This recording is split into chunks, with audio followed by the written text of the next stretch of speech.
Entre os anos de 1999 e 2005, vários pontos turísticos do Brasil viraram palco de atrocidades cometidas contra turistas estrangeiras. Mulheres do mundo inteiro viajavam em direção ao Brasil para conhecer as suas paisagens paradisíacas. Porém, ao invés de férias dos sonhos, passaram por pesadelos terríveis. Seus corpos foram usados em rituais de canibalismo, tinham seu sangue ingerido e seus membros cortados. Depois, os corpos eram descartados em locais próximos à água, como praias e cachoeiras.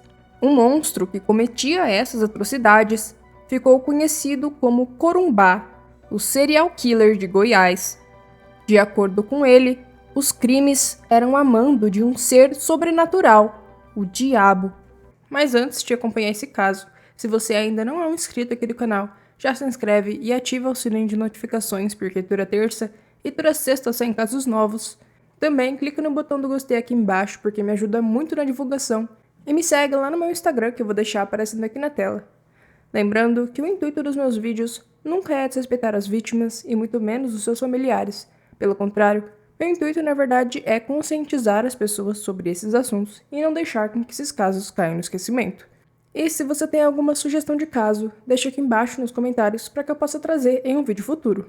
E é isso, todos os recados dados, bora pro vídeo. José Vicente Matias, também conhecido como Corumbá, nasceu em Firminópolis, Goiás, no dia 24 de setembro de 1966. O garoto teve uma adolescência difícil. Quando pequeno, viu seus pais se separarem e a partir daí a sua frequência escolar foi piorando, com notas baixas e repetências. Seus pais o abandonaram logo em seguida e assim ele passou a viver por conta própria. Largou a escola ainda analfabeto e começou a usar drogas com apenas 11 anos de idade.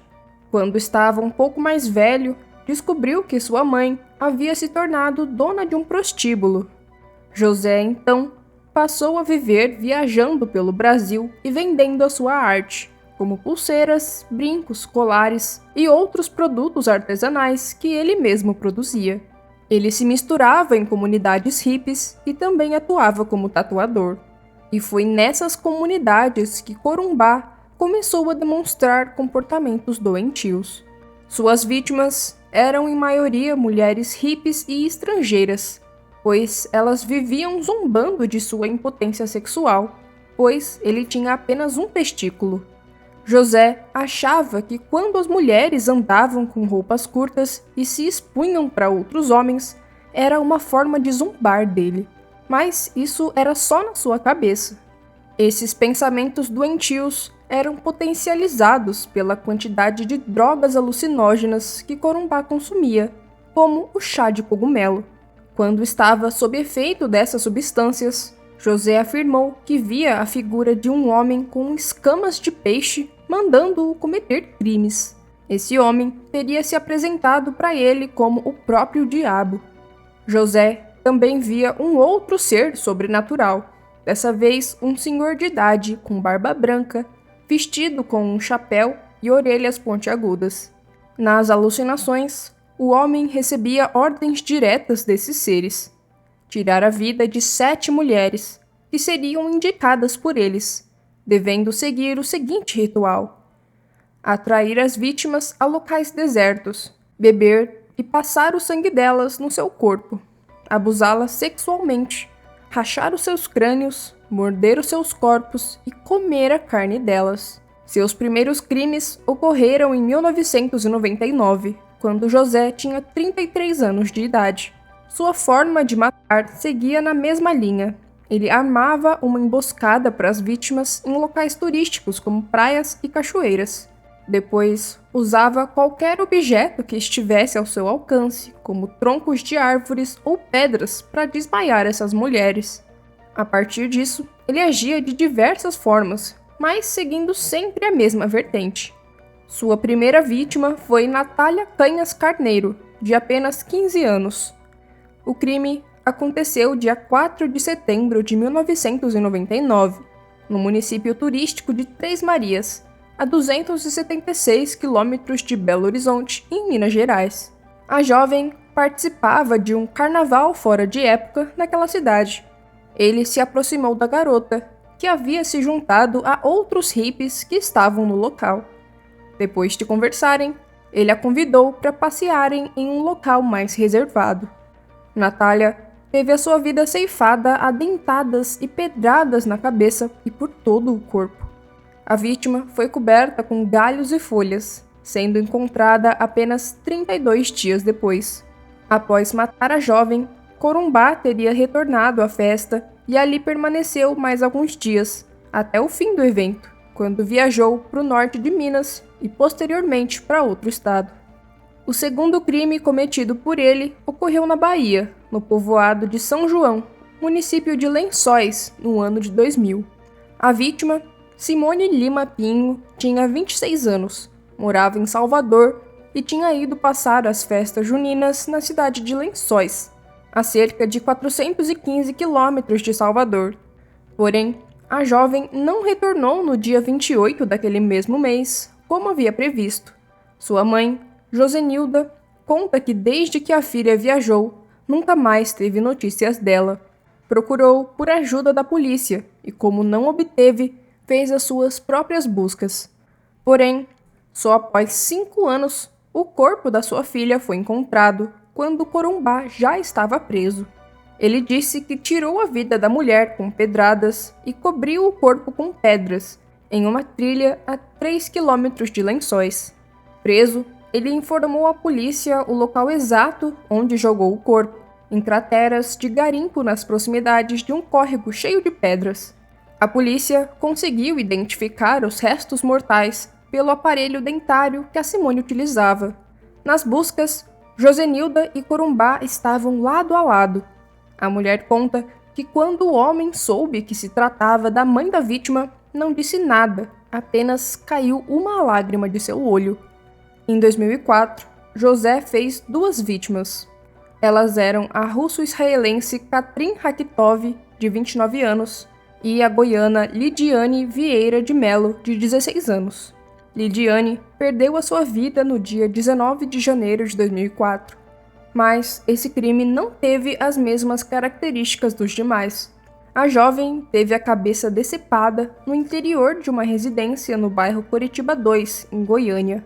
Corumbá disse que eles se conheceram 1 mês e meio antes do crime, pois ela queria fazer uma tatuagem. Se reencontraram em 19 de janeiro e resolveram passar algumas noites em um cômodo alugado por ele. Segundo José, passaram o dia e a noite bebendo e fumando, e no início da noite seguinte, Corumbá recebeu uma ordem sobrenatural para deitar a garota no chão, colocá-la em posição de cruz e cortá-la. Depois disso, ele acendeu velas pela casa e, em um suposto ritual para conseguir riqueza e felicidade, ele a asfixiou e ela perdeu a vida. A vítima passou 1 dia e meio amarrada, enquanto ele fazia o ritual e bebia seu sangue. Em seguida, Corumbá decepou sua cabeça e tentou esquartejá-la, mas não teve êxito. Então, decidiu colocar a cabeça da garota em uma sacola plástica e envolveu o restante do corpo em uma colcha. Feito isso, colocou o corpo e a cabeça em um carrinho de mão e transportou até um matagal localizado nas proximidades, onde deixou a cabeça da menina e, posteriormente, lançou o corpo nas águas do córrego fundo. A 4ª vítima era Katrin Rakitov, de 29 anos, que faleceu no dia 28 de abril de 2004. Oriunda de uma família humilde, Katrin era filha única, fruto da relação entre uma bibliotecária e um instrutor de autoescola. Em uma de suas viagens pelo mundo, que era um de seus hobbies prediletos, ela fez amizade com uma brasileira em Londres e acabou sendo convidada para o seu casamento, que aconteceria em São Paulo. Ela aproveitou a viagem para conhecer outros estados do Brasil, como o Rio de Janeiro e Minas Gerais. Antes de desembarcar na cidade histórica de Pirenópolis, em Goiás, que fica a 150 quilômetros de Brasília. Ela fazia ligações para sua família periodicamente, mas quando chegou em Pirenópolis, ela fez apenas um contato com a mãe e sumiu. não dando mais nenhum retorno. Naquela época, uma das únicas formas de se comunicar com alguém fora do país era através de telefones públicos, os orelhões. E foi justamente por meio de uma chamada assim que Rakhitov fez o último contato com a sua família no começo de abril de 2004. Dali para frente, nem a polícia de Goiás, nem o pessoal da embaixada de Israel conseguia mais localizar o paradeiro dela. Ninguém sabia onde Katrin estava, se estava viva ou se tinha falecido. Ninguém sabia dizer o que tinha acontecido. Infelizmente, a jovem já estava sem vida. Havia sido vítima de Corumbá. Ela foi executada com pedradas na cabeça e o cadáver foi coberto com pedras. A versão contada por José foi mais ou menos assim. Ele teve um caso com Katrin e relatou que foram para a Cachoeira da Andorinha, em uma ilha deserta. No local, eles teriam nadado, fizeram amor na água e depois foram para um local mais distante. Nesse local, teria uma pedra alta, onde as pessoas pulavam na água, e Katrin teria pulado e batido a cabeça. Corumbá teria a socorrido, mas, ao ver que estava sofrendo muito, deu uma pedrada em sua cabeça para terminar com o sofrimento. Meses após o desaparecimento de Katrin, um investigador foi chamado para ajudar no caso. Durante cerca de 4 meses, ele espalhou cartazes por diversas regiões do Brasil, enquanto refazia os passos da jovem que estava sumida. Ele refez todo o trajeto desde a chegada dela no aeroporto. Comprovou que ela realmente esteve no casamento e também descobriu que a jovem ficou hospedada em um camping, onde fazia turismo em uma região que tinha muitas cachoeiras. Depois, descobriu que ela havia sido vista conversando com um hippie que fazia artesanato e vendia sua arte em uma feira no centro da cidade.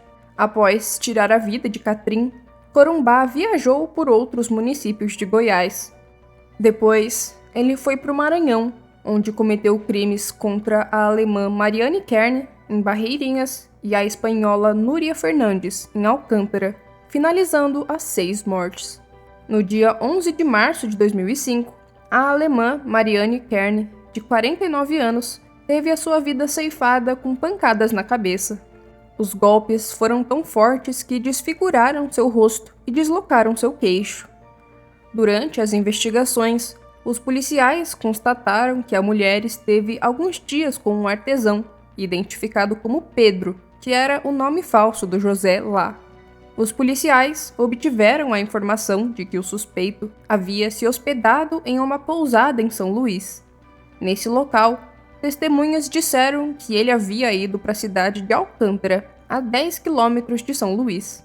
Então, os policiais foram até Alcântara e descobriram que José havia ido para a praia de Itatinga, na companhia de uma espanhola chamada Núria Fernandes Colada, de 27 anos. Durante esse período, os policiais descobriram que Corumbá havia retornado sozinho de Alcântara, levando-os a pensar que Núria também poderia ser uma vítima. A suspeita confirmou-se quando foi encontrado o cadáver de Núria, que também foi morta com golpes na cabeça e no tórax. Seu corpo foi encontrado enterrado em uma cova, já em estado de decomposição. Com as investigações do falecimento de Mariane, um homem chamado Kelson Nune Campos foi preso pois estava na posse de um cartão da jovem. Conforme o relato da polícia, Kelson havia sacado R$ 1.100 da conta e efetuado compras com o cartão de crédito dela, no valor de R$ 600. Kelson confessou que recebeu o cartão de um homem com as características de Corumbá. Então, foi montada uma força-tarefa com 8 policiais maranhenses que conseguiram prender o José. José Vicente foi preso no centro da cidade de Bragança, a 210 quilômetros de Belém, no dia 29 de março de 2005. O mesmo se encontrava em um casarão abandonado, frequentado por artesãos e andarilhos. Os policiais cercaram a casa e o Corumbá se entregou, sem oferecer qualquer resistência. Quando interrogado, ele confessou os crimes e já possuía passagem pela polícia por violência sexual e atentado violento ao pudor. Corumbá também disse em depoimento que é liderado por uma força do mal, como revelou. Segundo ele, tudo começou em setembro de 1999, ao passar por um portal na Serra do Rio Quente, em Goiás. Depois que passou pelo portal, Lúcifer passou a aparecer de várias formas para ele, como gente, gnomo, animais e etc. Ele mandava ele fazer essas coisas com as vítimas e garantiu que as vítimas eram mostradas por Lúcifer com antecedência. Após tirar a vida das vítimas, ele disse que bebia o sangue e passava pelo corpo também. Esse ritual serviria para que ele tivesse a vida eterna. A princípio, eram para ser 7 vítimas. A última seria uma mulher ruiva, mas felizmente, ele não chegou a concretizar o crime, pois foi preso antes. Os policiais também localizaram a ex-namorada do acusado, chamada Valéria. Em meados de 2002, Valéria Augusta Veloso, de 37 anos, conheceu o José Vicente Matias. Ela conta que na época estava separada do marido e ficou com a guarda dos seus 3 filhos. Para mantê-los, ela passou a vender sanduíches naturais em uma feira de artesanato aos domingos, e foi lá que ela conheceu Corumbá, assim se apaixonando por ele. Com o desenvolver da relação, Valéria decidiu vender os seus móveis para acompanhá-lo em suas viagens pelo Brasil. Nos últimos 4 anos, eles viajaram para vários municípios de São Paulo, Mato Grosso do Sul, Pará, Bahia, Piauí e Maranhão. Valéria conta que queria ser a mulher dele, mas ficou muito preocupada com seus 3 filhos. Por isso, voltou 5 ou 6 vezes para casa. A última viagem que fez com José foi em dezembro de 2004, e ela conta que o artesão constantemente a xingava e fazia-lhe ameaças. Valéria diz que Corumbá escondeu seus documentos para que ela não fosse embora. Passou a ter medo do que ele poderia fazer com ela, e em meados de março, decidiu fugir. Assim, entrou em contato com o marido em Goiânia e pediu ajuda para voltar para casa. Por fim, Valéria conseguiu fugir apenas com a roupa do corpo e descalça. Ela não fazia ideia sobre os crimes do namorado. A primeira condenação contra Corumbá foi de 23 anos de prisão pelo crime contra Lidiane Vieira. Sobre o caso Catrim, em agosto de 2016, ele conseguiu redução de pena de 27 anos para 24 após a defesa recorrer da primeira sentença, obtendo classificação do crime de latrocínio para homicídio doloso. Em maio de 2018, foi condenado a 22 anos, 4 meses e 15 dias de prisão em regime fechado pelo crime contra Núria. A soma total das condenações noticiadas pela imprensa chega a 69 anos, e ainda há mais casos a serem julgados.